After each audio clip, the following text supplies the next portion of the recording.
اليوم بسوي وصفة الشيش برك الأوزباكستانية، لكن حخلي أخوي يقول لكم المقادير. let's go.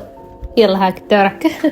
في البداية بنحتاج كوبين دقيق، نضيف عليهم شوية مي، زيادة عليهم ملح، معلقتين خل، نخلطهم جيدا باليد، نخلطهم جيدا أكثر باليد. بعدها تصير كروية، لما تصير كروية ما أعرف شو صار يعني. بعدين نحط الدقيق على الطاولة، نفرك الدقيق على الدقيق، الخلطة اللي عملناها نفركها زين لين ما تصير دائرية نفس البيتزا. بعدها نقسمها كرات دائرية على حسب السايز اللي نباه، عن طريق الكوباية أو عن طريق الكورية.